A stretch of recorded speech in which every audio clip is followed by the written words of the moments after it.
एक लाइन से शुरुआत करती हूँ कि जिसकी फटे ना स्वयं विवाही वो क्या जाने पीर पर आई।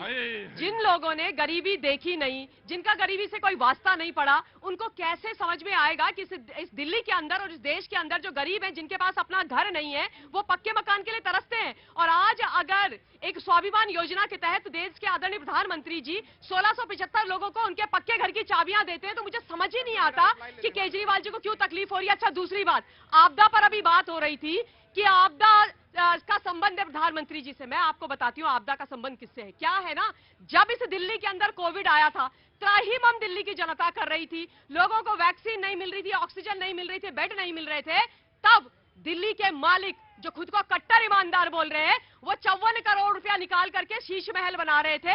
जो आपदा थी उसमें कट्टर भ्रष्टाचारी आपदा बन करके इस दिल्ली वालों के सर पर और उनके जीवन पर ग्रहण बन करके बैठे हुए थे। उसको कहते हैं प्रतीक जी आपदा। और उन आपदा महानुभाव ने, जो प्रधानमंत्री जी ने बिल्कुल सही बोला, उनके लिए दिल्ली की जो ये जनता है ना, वो वोट बैंक है, उनका परिवार नहीं है। अगर परिवार होता तो आज अरविंद केजरीवाल जी पक्के मकान देते।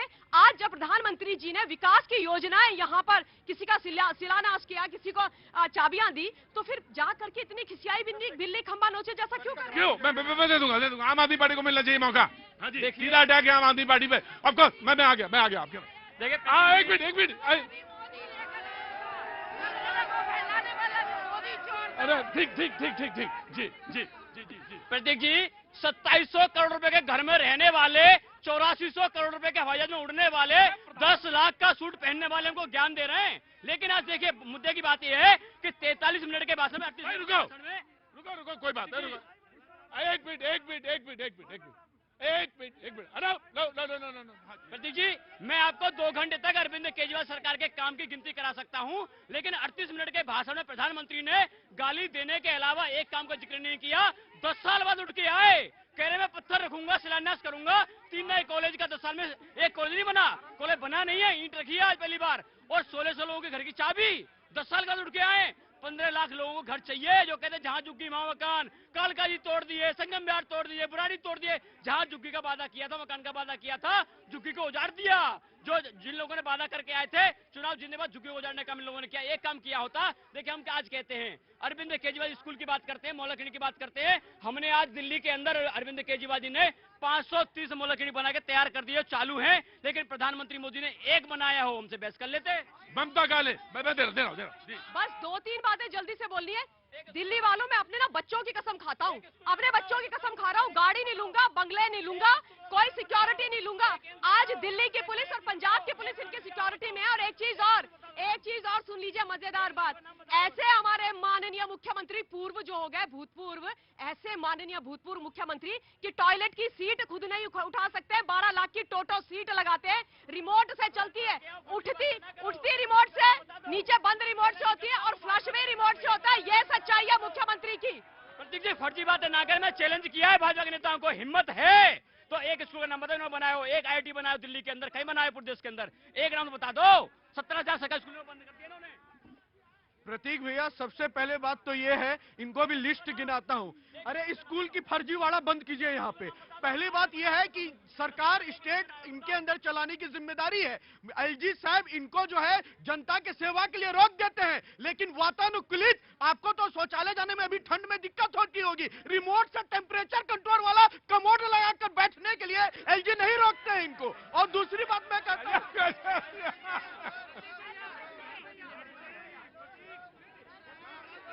और मैं कह रहा हूं, ये गिनती बता रहे हैं, जो चीज केंद्र सरकार को करनी चाहिए थी मजबूती से किया है साहब। क्या बात करते हो? भारत मंडपम इसी दिल्ली में बना, यशोभूमि इसी दिल्ली में बना, IIT के सीट्स बढ़े, IIT का दिल्ली का एक्सटेंशन इसी दिल्ली में हुआ। आपको क्यों चुन के लाए थे? धनिया बोने के लिए?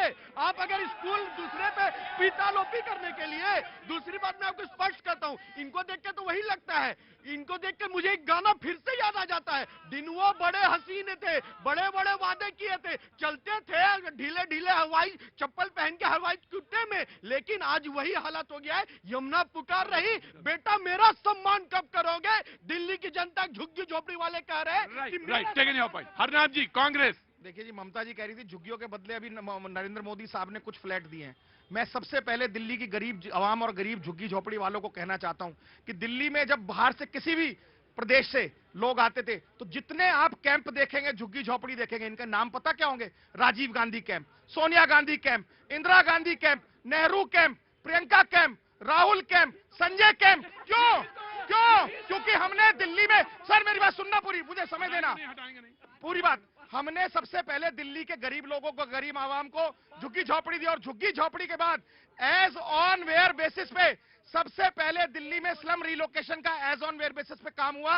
हजारों फ्लैट कालका जी में दिए, हजारों फ्लैट कठपुतली कॉलोनी शादीपुर में दिए, हजारों फ्लैट अशोक विहार में दिए। ये गवाह है झुग्गी झोपड़ी वाले, और हजारों फ्लैट हमने बनाकर बवाना में खड़े कर दिए। एक सवाल का जवाब दीजिए, एक सवाल का जवाब दीजिए।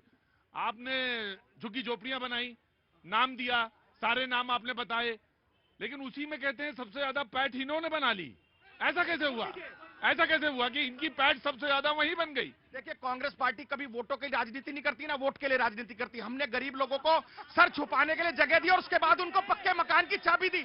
बवाना में आप ही कह रहे थे, आप ही कह रहे थे 60 में 45 सीटें तो हमारी हैं इनकी।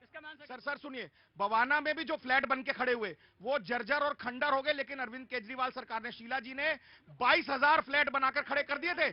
आज वो खंडर हो गए, लेकिन इन्होंने अलॉट नहीं किए। असलियत में दोनों पार्टी, चाहे भारतीय जनता पार्टी हो चाहे आम आदमी पार्टी हो, ये घड़ियाली आंसू बहा रही है झुग्गी झोपड़ी। मैं आया दत्ता जी लास्ट में, दत्ता जी स्वागत है, माफी भी चाह रहा हूँ जी।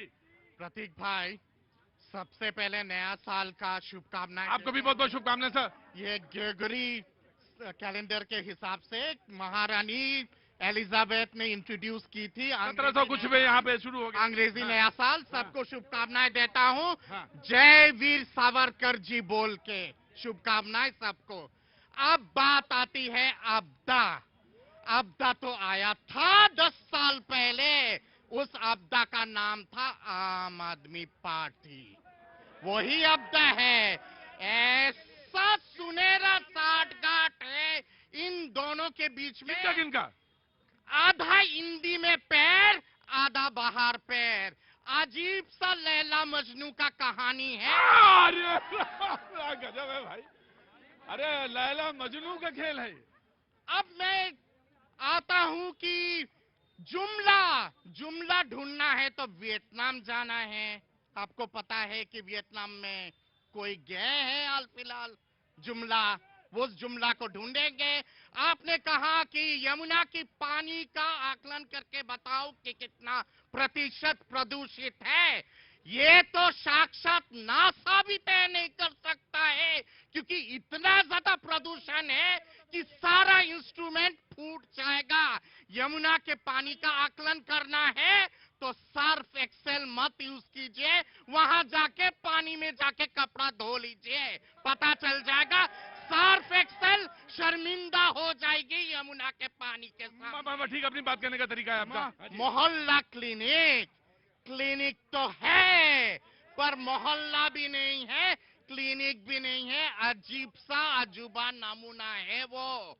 बात आती है कि पूरी दुनिया में चर्चा हुई उसकी। वो तो मंगल ग्रह में भी चर्चा होगा मोहल्ला क्लिनिक का, क्योंकि वो अजूबा नमूना तो लगता है कि मंगल ग्रह बाहर से लोग आए देखने के लिए। ग्रह से ही है। इन्होंने कहा सलाम, बिल्कुल सही। सलाम। गरीबी हटाओ, देश बचाओ। सलाम बसाओ, गरीबी को और गरीब करो, तिजोरी लूटो, जेब में डालो। किसकी बात कर? और मॉरिशस में, केमन आइलैंड्स में किसकी बात कर रहे हो 10 जनपद, और कांग्रेस पार्टी उसी की बात है। ये सच्चाई। देखिए, जो लोग दूसरे को नमूना और जुमला और अजूबा बता रहे हैं ना, उनको ये समझना पड़ेगा झुग्गी झोपड़ी वाला गरीब आदमी